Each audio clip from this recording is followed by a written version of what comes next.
Good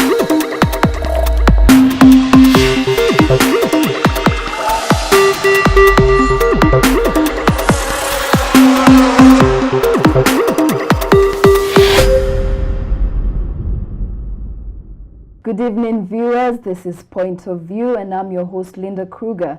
Now, from the liberal standpoint, journalists should be able to broadcast whatever they deem fit. From the communitarian point of view, this should be in society's best interest, and anybody's individual right can be limited to this effect. Today, we look at hate speech. We'll be right back after this short break.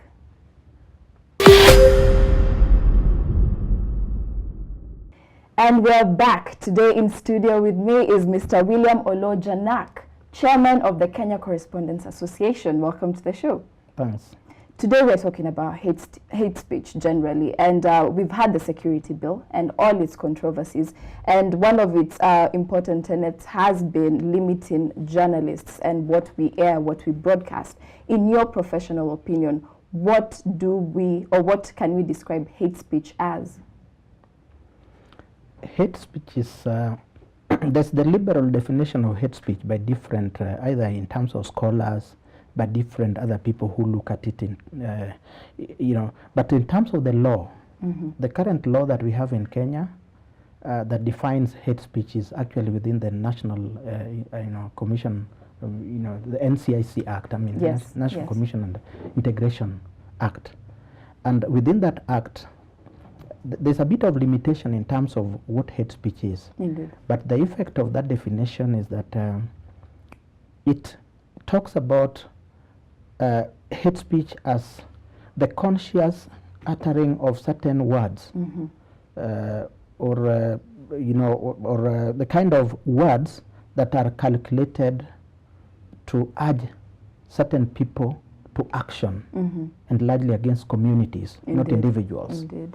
Yes, so the limitation within that, there's been some contestation around that limitation, that definition, which many people think is limiting.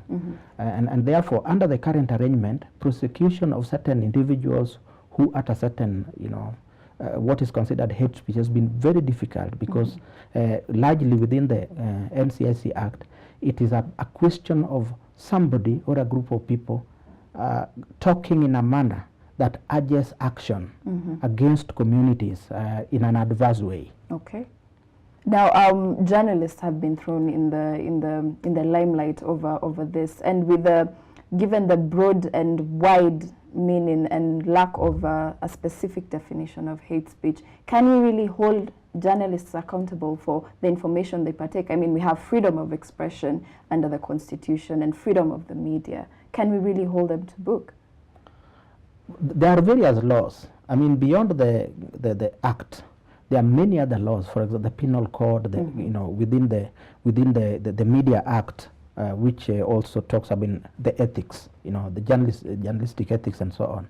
There are many laws that regulate the media environment and many other Kenyans. And therefore, in terms of regulating hate speech within the media, actually it is possible. I mean, there are already boundaries that ordinarily the conventional media that we have cannot possibly breach. Many of them would have gone to court by now.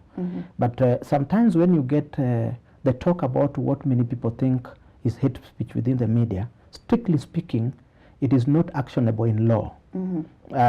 It falls within broadly what press freedom allows. Yes. But I think it is important for journalists to be aware of the limitations that come with either the Code of Ethics and also because the Act, the NCIC Act itself has provisions that can be used to prosecute the media. Because if the media carries statements, either in terms of publishing or broadcast, and without any disclaimer, in terms of those people who are uttering statements that urge certain people to take action or disadvantage certain communities either because of certain perceptions, then in that case, therefore, the journalist can be liable. And I think it's important to educate journalists on strictly what the Act says.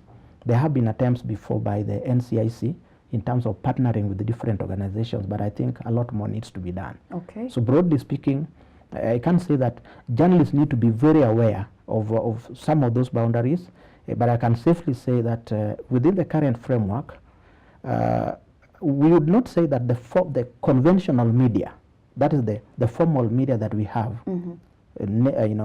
print, electronic, both TV and radio, have gone beyond that. Except, of course, and this has been arguable. Certain statements that were made by certain radio stations in the during the 2007-2008 post-election violence. Indeed. On the topic that is journalism and their role, let's talk about the security bill. And we have the proposition of monitoring and even going as far as to saying law or limiting what a station can broadcast or what any form of media can put out there. Do you think this is fair, or are we actually curtailing freedom of the press here in Kenya if the bill comes into fruition? Of course, it is an act already. The only thing is that this contestation in court on the act. But for all practical purposes, the act is in place because the court has only suspended certain areas, and as you are aware, the government through the Attorney General has appealed against this. So we will await the court verdict on that. But at a personal level, and I can also speak for the Kenya Correspondents Association, we have expressed, we did even before the passage of the bill into law, joined the rest of the media industry in terms of expressing deep reservations about the entire law, and especially especially amendments to the penal code that seek to control the media, seek to criminalize the publication and publishing of certain statements that obviously the public need to understand. And therefore, as we speak now, I think it remains our position, and even at a personal level, I can tell you that the law, even after the National Assembly amended certain sections after the hue and cry, remains extremely injurious to press freedom. Because there are areas that it touches on. For example, in terms of if you look at 66, that is in terms of the amendment or the law, because it came under what is called it is security amendment act. It was amending what was already there.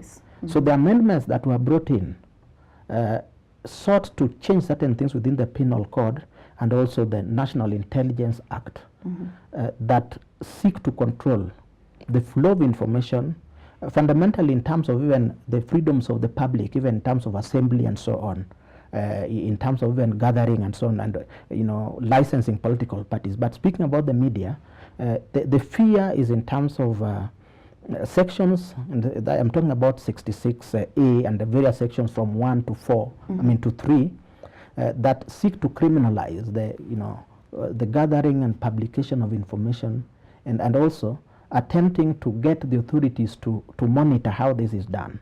And much more importantly, the National Intelligence Act allows, for example, the Director General can even hold, because it is at their whim in terms of what they consider to be dangerous and promoting terrorism, because the act is supposed to help deal with terrorism. But in the process, it is creating information vacuum, and this can lead to speculations and also fear in the media industry and self-censorship that can be dangerous.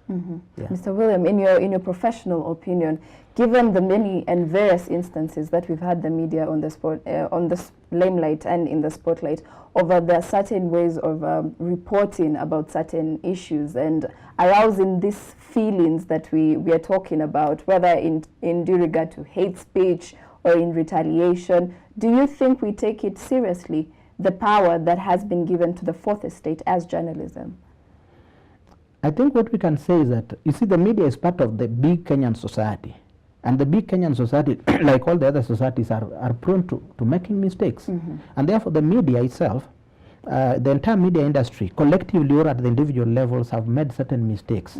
But I would not think that they are outrageous to the extent that we would need laws that would be, would jeopardize press freedom. That would not be the way to go, because we have had experiences in the past during the KANU regime that you know, because you know, essentially we are talking about the social contract between Kenyans and their government. Indeed. Under the Constitution and under the Bill of Rights. Anything that purports to limit those rights, you know, without much justification and merely because the government wants to control certain things is not the right thing, even in the name of the people. Because what you see now is an attempt to use terrorism to cause fear, so that any legislation that is brought in place is agreed upon quickly. And I see many people trying to justify this, even including the media, that you know, the law is good, is supposed to deal with terrorism and that kind of thing. You know, there are already laws that can deal with terrorism in this country. Yes. And we don't need another layer of laws to deal with it.